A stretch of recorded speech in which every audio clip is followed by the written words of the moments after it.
Okay, I didn't have to do anything with it. I just farted around that screw for a little bit, and I swear, it just dropped right in the middle of this lead-in groove. And there, it's right in the middle. Ew, and there's some thunder outside. So there, right where it's supposed to be. Gosh, that was painful. Alright, so I'm going to turn the light off for a second, and let's see where that pitch adjustment is.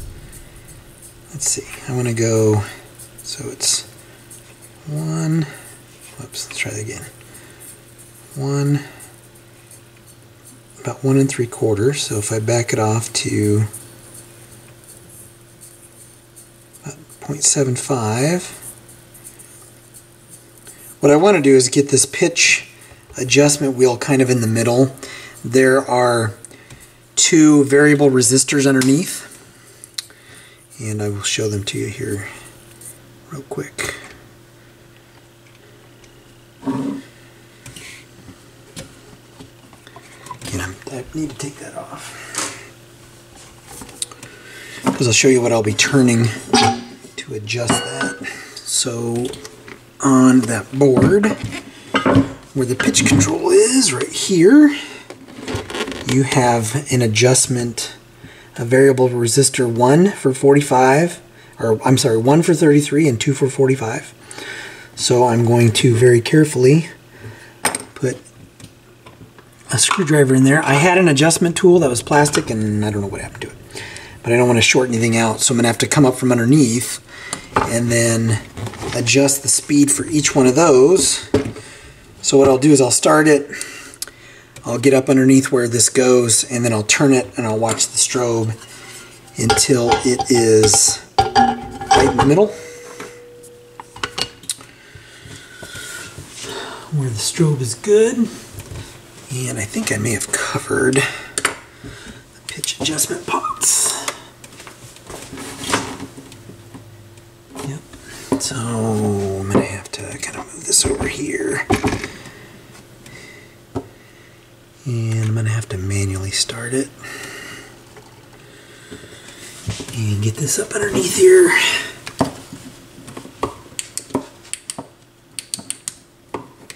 Alright, so man, I'm gonna have to do it this way. I'm gonna have to come up like this. Okay, so need a bigger screwdriver than that one. There we go. Gosh. Sketchy, super sketchy. Alright, so I'm going to turn this off. I know you're probably not going to be able to really see what the strobe is doing, but I'm going to start this. And it's going to do that, and I don't want it to. Man, it's pouring out there. Okay, there we go. So now I'm going to turn, and it is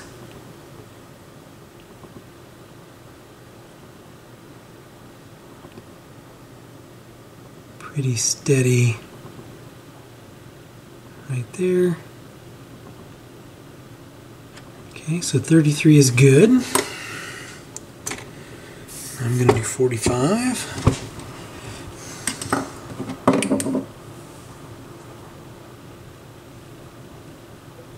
45 is the one closer to me.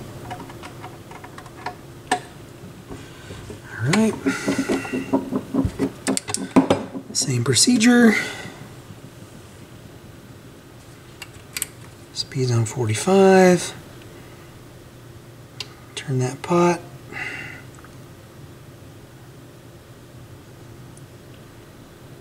And right there it is steady. Alright. Sometimes those have to be cleaned, and I'm not ruling out cleaning those. I may have to do that adjustment again. But usually that'll make itself apparent pretty quick. Okay, so adjusted. The mechanism seems to work. Drop point is good.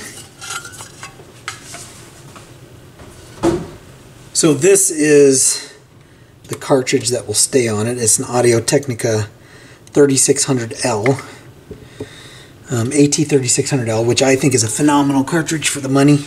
You can get them for around 25 bucks. You can still find them. I don't know if they're super legit, but you can still find them. So what I'm going to do now is lights back on, and I'm going to do the cosmetic cleanup, polish the dust cover, and then give this a listen. I'm going to go check on the rain, make sure we don't get any hail. So I'll be back in a few. Alright, so I got the Clorox wipe treatment. I do have a little bit of spot cleaning I have to do on it, but got most of the gunk off. And I think we are ready to give this a sound check. Let's see. Alright, so it's plugged into my receiver. No hum. So that's good. A little bit of dirt there I'm going to clean off.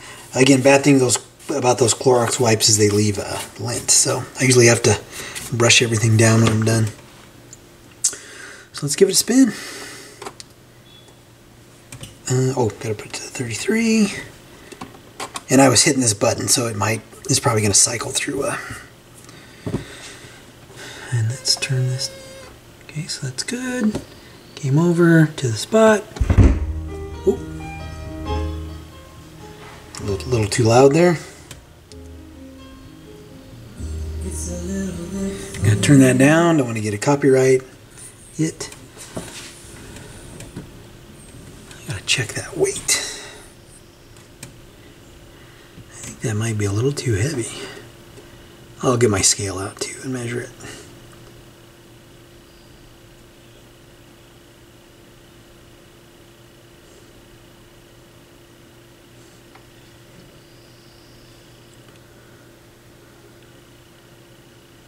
Actually, let's just do that. Kill power. Get my scale.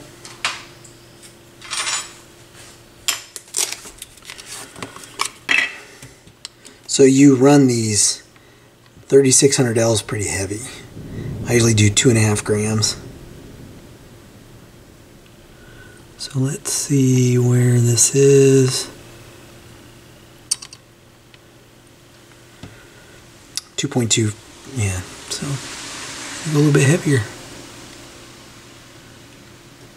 2.5. No, still not there.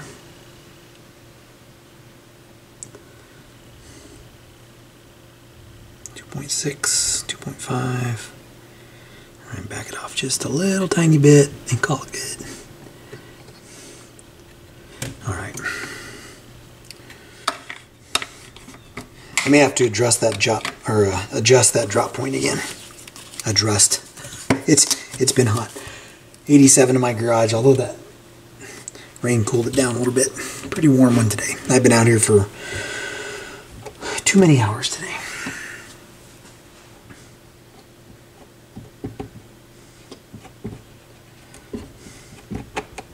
Okay.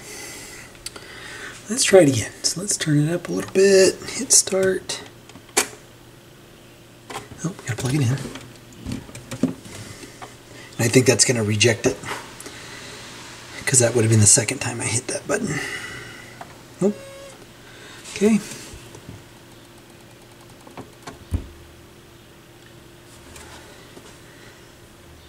Yeah, I'd like to bring it in just a little bit, but I don't know that I can.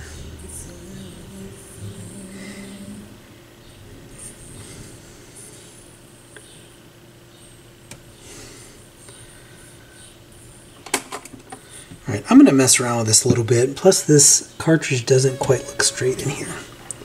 So let's...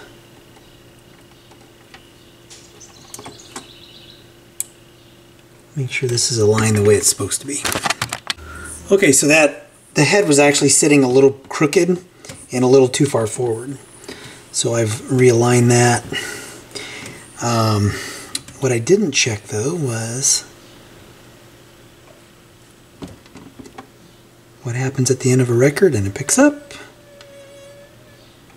And that, I think, is that little hum is some debris on that. So I want to do, see what happens. So this should repeat the record one time.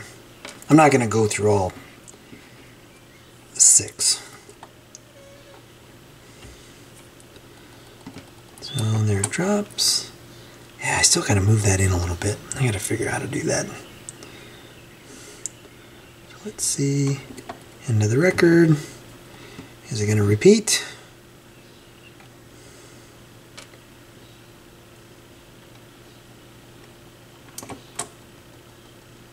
Oh, that was 1. So let's put it to 2. I forgot, this is kind of goofy. So I think 2 will have it play it twice. Yeah, because now it goes to 1. And then at the end, and it comes back, and then it should go back through. There we go. All right. I don't know, it's kind of inconsistent where it's dropping it, and I don't know if there's, I don't know what I can do about that. Again, Goodwill turntable, right? Although I don't want to send it out if it's not working a little bit better, so I may have to keep plugging away at that. I think I'm just going to let it run. I'm going to listen to it a couple more times and see what happens with that drop point, see if it, I don't know, does whatever it's gonna do.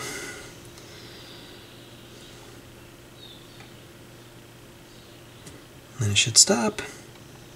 That breeze feels really, really nice. I just dropped it like 2 degrees in the garage. Okay.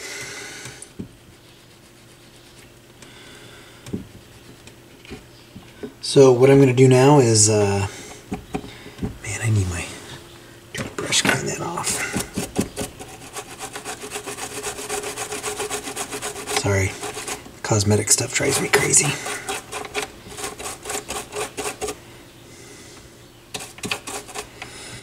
All right. Yeah, so what I'm going to do is go work on the dust cover. I'm going to let this play. I'm going to see, and really it's sitting on my turntable, so I don't know if it's level. Once I get the base on it, once I get the base on it, I can better tell where it's actually going to drop on the record. So go over, and that's a good spot right there. Yeah, that's good. All right, so I'm going to let this play and enjoy some Elton John's greatest hits while I polish the dust cover, and I'll come back and I'll probably put the bass back on, set it down, and then we'll see what happens. Alright, Elton John's greatest hits. Side 1 went off without a hitch.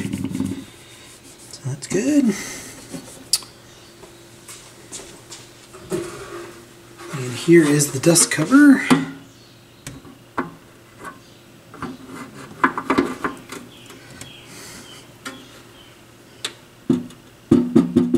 Not horrible shape, some scratches, but couldn't really do much with those. I'm trying to find my microfiber cloth. Gonna wipe this down. So for these kind of higher quality tables, I'll do a little extra. You got a dirt bike they're riding out there. That's kind of loud. So I'm going to wrap this video up. Put these in place, and I do need to do just a little bit more of a cosmetic cleanup on the cover. I noticed some, those might be, oh, those are scratches. Yeah, that's not going to come off. So anyway, nice turntable. Heck, for a Goodwill find turntable back in the day, who knows how much they pay for it. A lot of these have receipts or tags on them. This one didn't have anything like that on it. So, but so far, the most expensive turntable that I've seen of the Goodwill find turntables was, depending upon the tag I want to go with on it, It's got like a $35 tag, a $21 tag, and like a $7.99 tag. And if it's not working, I am thinking it was probably a $7.99 purchase. But I'm just guessing. So anyway, if you like what you see, hit like, hit subscribe, and I'll catch you in the next one.